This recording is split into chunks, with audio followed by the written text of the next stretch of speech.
नमस्कार दोस्तों, मैं राहुल सिंह रायावत स्वागत करता हूं आपका मेरे यूट्यूब चैनल पर। दोस्तों, जैसे कि हम एसएससी जीडी 2024 के प्रीवियस ईयर मैथ के क्वेश्चन कर रहे हैं, तो आइए स्टार्ट करते हैं पहले क्वेश्चन के साथ, है ना। और आज से हम जो क्लास करेंगे वो थोड़ी धीमे धीमे होगी, है ना, क्योंकि एक दो भाई के जो कमेंट आए थे कि थोड़ा सा तेज हो जाता है। तो आइए स्टार्ट करते हैं पहले क्वेश्चन के साथ। देखो, इसको करेंगे तो 21 चौका 84 होता है, 400 यहाँ से बचेगा, प्लस 42 पंचे 210 और माइनस 410। इनको सॉल्व करेंगे तो माइनस प्लस माइनस माइनस होता है, जहाँ से बचेगा माइनस का 200। 400 में से माइनस 200 घटाएंगे तो कितना आएगा? आपका आंसर आ जाएगा 200। लिखा है 24 व्यक्तियों के एक समूह का औसत भार 34 किलो है। 48 व्यक्तियों के समूह का भार के किलो है। यदि सभी 72 का औसत भार 56 है तो के का मान बताओ। देखो, तो 24 व्यक्तियों का जो औसत भार है वो कितने का है? 34 किलो है ना। और 48 व्यक्तियों का जो औसत भार है वो कितना है? वो किलो है। और 72 तो सभी 72 का कितना है? 56। मिक्सचर एलिगेशन लगा दो, तो यहाँ से घटाएंगे कितना आएगा? 4 में से 2 गए 2, 5 में से 3 गए 2। और यहाँ से रेशियो निकाल लो आप पहले, 24 से कम 24, 24 दूनी 48। तो 2 की वैल्यू कितनी आ गई? 22। 1 की वैल्यू 11, है ना। तो यहाँ से एक एक बराबर कितना है? 11। अब देखो, ये 56 इससे कम है, तो ये के की वैल्यू इससे ज़्यादा होगी, क्योंकि 56 एक से कम होगा, एक से ज़्यादा होगा। तो 56 में 11 जोड़ेंगे तो कितना आएगा? 67। अगला क्वेश्चन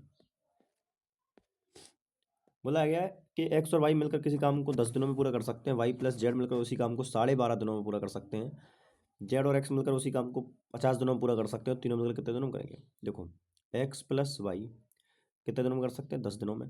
और वाई प्लस जेड कितने दिनों में कर रहे हैं भाई? 12.5। अब देखो, याद रखना टाइम एंड वर्क के क्वेश्चन को, जो जो टाइम है हमेशा उसको फ्रैक्शन बनाए, है ना। पॉइंट में करोगे तो पॉइंट में कैलकुलेशन थोड़ी सी टफ पड़ जाएगी। तो 12.5 को मैं 25/2 ले सकता हूँ सर, यही तो 12.5 होता है। और जेड प्लस एक्स कितने दिनों में कर सकते हैं? जेड प्लस एक्स, तो ये कर रहे हैं आपका 50 दिनों के अंदर। एलसीएम लूंगा तो कितना आएगा? 50। यहाँ से क्षमता आएगी 5, यहाँ से 25 से 2 बार और 2 दूनी 4, यहाँ से आएगी 4, ठीक है। और यहाँ से 1, ठीक। अब देखो, 5 4 9 1 10, ये आ गई टोटल 10 क्षमता। लेकिन 10 क्षमता क्यों आई है? क्योंकि 2 बार एक्स लिया है, 2 बार वाई लिया है, 2 बार जेड लिया है। तो अगर एक एक बार 2 बार ले लिया है तो एक बार घटाना पड़ेगा। तो 10 का आधा कर दो, कितना आएगा? 5। अब 5 क्षमता से क्या पूछा है? तीनों में कितने दिनों में करेंगे? तो 10 दिनों में लग जाएंगे, है ना। चलिए, बोला है कि 9,000 रुपये 2 वर्ष के लिए 20% की दर पर ऋण पर दिए जाते हैं। निम्नलिखित में कौन सा कथन सही है? इस धनराशि पर प्राप्त होने वाला साधारण ब्याज 3500 रुपये होगा। देखो, 20 और 20 कितना होता है? 40%। साधारण ब्याज तो हर साल बराबर होता है, तो पहले वर्ष भी 20% मिलेगा, दूसरे वर्ष भी 20%, मतलब टोटल 40% मिलेगा। तो 4 9 36, मतलब कुल मिला के 3,600 ब्याज मिलना चाहिए था। ये कह रहा है तो ये गलत है भाई, पहला कथन तो गलत है। इस धनराशि पर प्राप्त होने वाला चक्रवर्ती ब्याज 3660 है। अच्छा, चक्रवर्ती ब्याज 3660 है। अच्छा, मुझे बताओ, अगर मैं चक्रवर्ती ब्याज करूँ तो दूसरे दिन तो दूसरे साल तो ब्याज पे ब्याज लग जाएगा। तो 3600 ये है, तो पहले वर्ष कितना ब्याज मिलेगा? 1800 मिलेगा कि नहीं मिलेगा? दूसरे वर्ष भी 1800 मिला होगा। और दूसरे साल क्या होगा? इस चक्रवर्ती इस पर ही 20% ब्याज मिल जाएगा। तो इसका 20% कितना होगा? यहाँ से निकालेंगे तो 18 दूनी 36, 360 ही होगा, है ना। तो देखो, 3600 और 360 तो जाएगा 36। 3600 में 360 और जोड़ना पड़ेगा, ठीक है ना। तो 0 6 6 3 9 39 60, तो कितना आ रहा है? 3960, यानी दूसरा कथन जो है बिल्कुल करेक्ट है, ठीक है। चलिए, नेक्स्ट क्वेश्चन की बात करूँ। बोला कि 2 रेलगाड़ियाँ एक ही समय पर स्टेशन से डी से चलना शुरू करती हैं।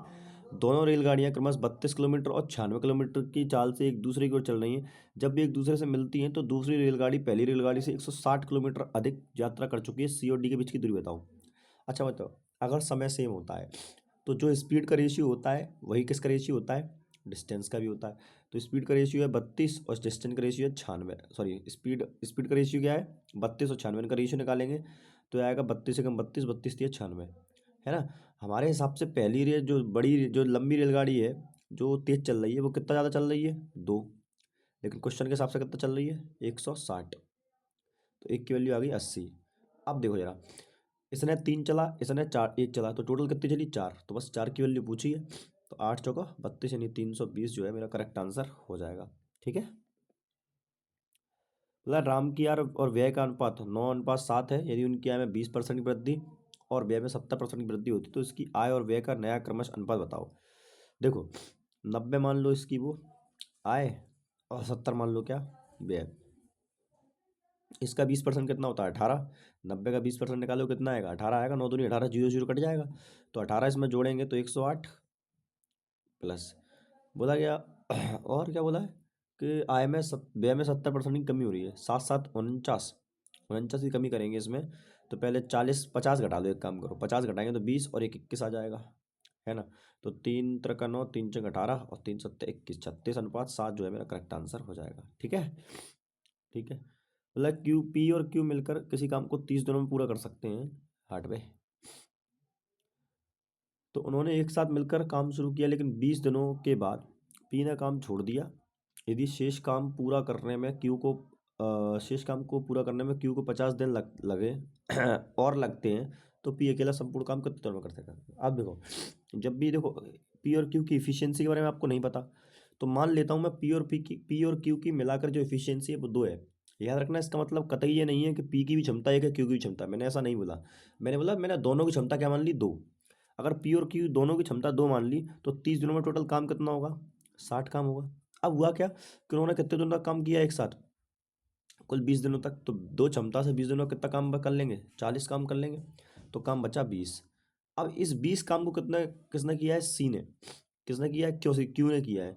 अब क्यू ने जब 50 दिनों में किया है, तो क्यू 50 दिनों में कितना काम कर लेगा, तो यहाँ से इसकी क्षमता निकल आएगी भैया। भाई ये ऊपर कार्य आ गया, नीचे क्या आ गया, टाइम आ गया। तो यही तो एफिशिएंसी होती है। तो यानी यहाँ से मैं काटूंगा तो जो क्यू है उसकी इफिशियंसी आ गई 2/5। कितनी आ गई, 2/5। अगर 2/5 इफिशियंसी इसकी है, तो बेटा पी की इफिशियंसी निकालोगे। वैसे तो मुझे पता, आपको पता पड़ जाएगी 3/5 आएगी। लेकिन मैंने तो तीनों की कितनी मानी, दोनों की कितनी मानी थी, 2 मैंने मानी थी ना। और पी प्लस क्यू की क्षमता कितनी है, 2/5 बराबर 2। यहाँ उसको लेके जाएंगे तो 5 5 दूनी 10, है ना। अब इसको क्यू की एफिशिएंसी वहाँ लेके जाएंगे तो 2 माइनस 2/5, 5 दूनी 10 माइनस 2 करेंगे तो ये कितना आएगा, 10 2 8/5। कितना बचेगा, 8/5। तो बस अब निकाल दो। तो पी की क्षमता कितनी आ गई, 8/5 आ गई। कितनी आ गई, 8/5। अब सॉल्व कर दो इसको बस। तो देखो 60 काम मैं मुँह पर कर रहा हूँ इसको सॉल्व जगह की वजह से। देखो टोटल 60 काम था, ठीक है। इसकी क्षमता आ गई 8, गुणा कर देंगे ऊपर चला जाएगा 5। 4 दूनी 8, कितना बचा, 30। 30 पंचे 150, 150 इंटू 2 करेंगे साढ़े, कितना आ रहा है, 75। कहीं ना कहीं गलत कर गए अपन, है ना कुछ तो गलत किया है दोस्त। क्या गलत किया है, ये 2/5 थी, इन दोनों की क्षमता 2 थी। तो 2 में टोटल, 2 में से 2/5 घटा दिया, तो 5 दूनी 10, 10 माइनस 2 करेंगे तो 8/5 आएगा, है ना, है ना। तो बस 8/5 सही है यार। देखो 60 काम करना था, 8/5 से 4 से काटेंगे 2 बार, 4 से काटेंगे 15 बार, और जो 5 ऊपर चला जाएगा तो 15×5 = 75 और बटे 2।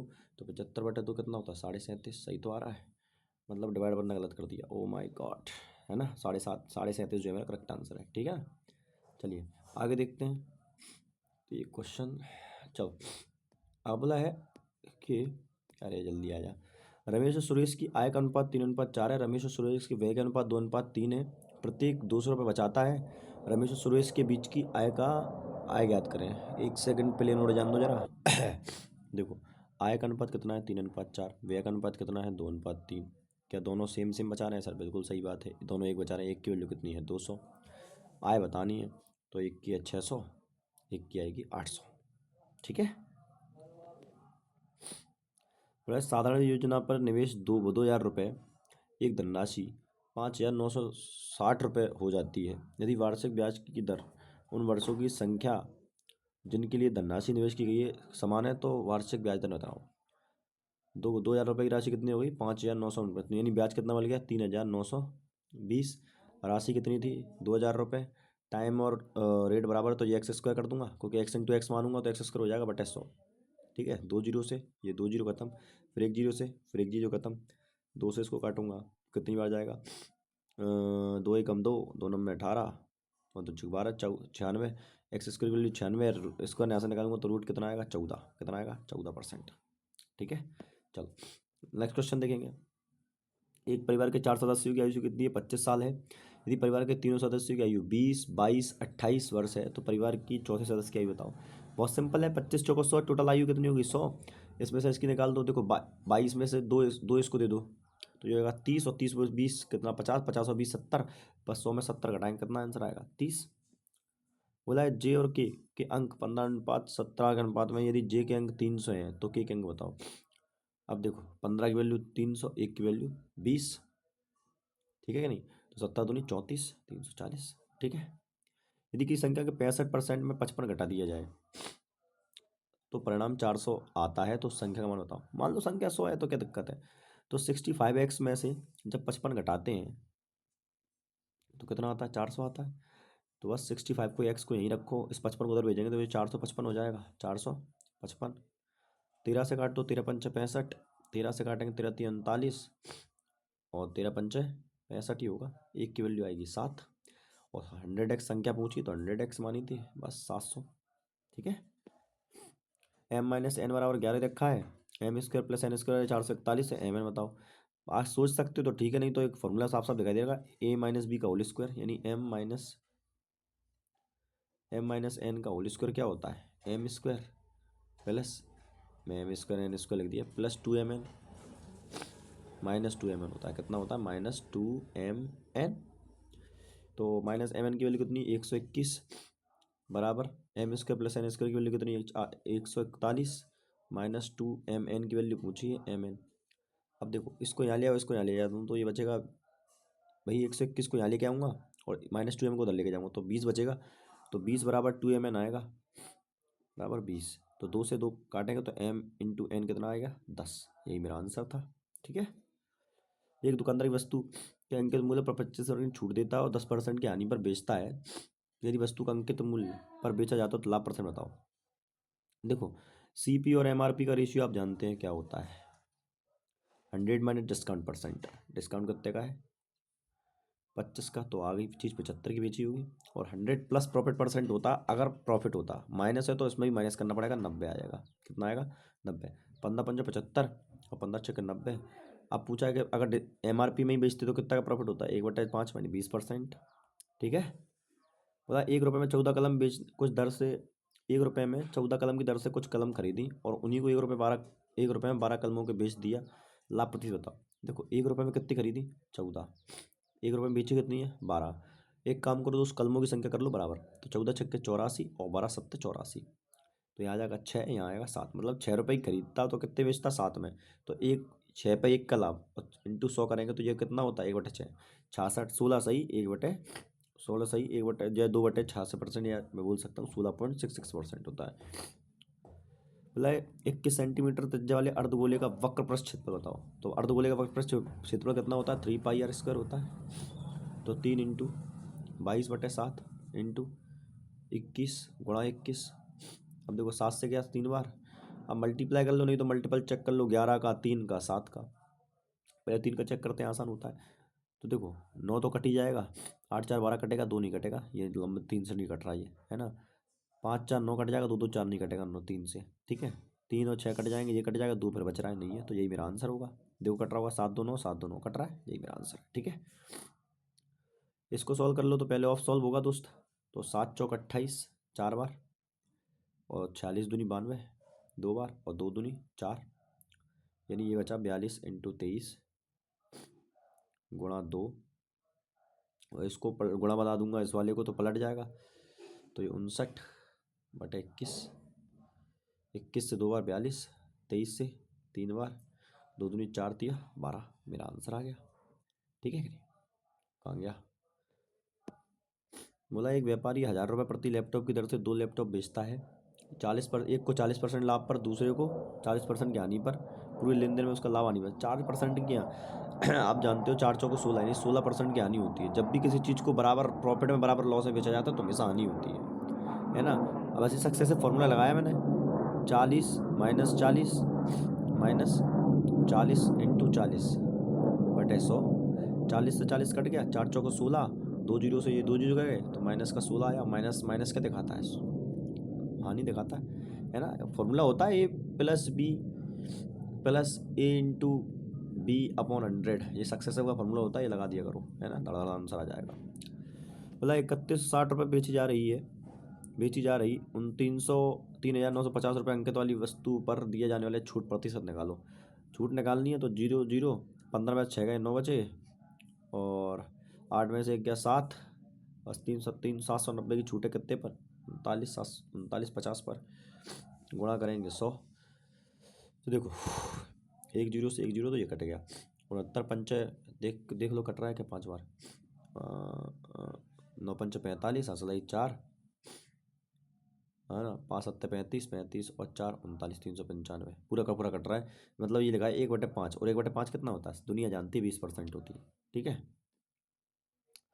वह सबसे छोटा पूर्ण वर्ग कौन सा है जो 4 और 3 दोनों से विभाज्य हो? 4 और 3 से दोनों से कटने वाला नंबर, इन दोनों का मल्टीपल मतलब 12 से भी कट रहा होगा, तो 12 से ये नहीं कटता, ये नहीं कटता, ये नहीं कटता, एक ही कटता है, 36 मेरा आंसर। ठीक है दोस्त, तो आज स्पीड को कम किया है मैंने। आई होप आपको आज वीडियो समझ में आएंगे। धन्यवाद।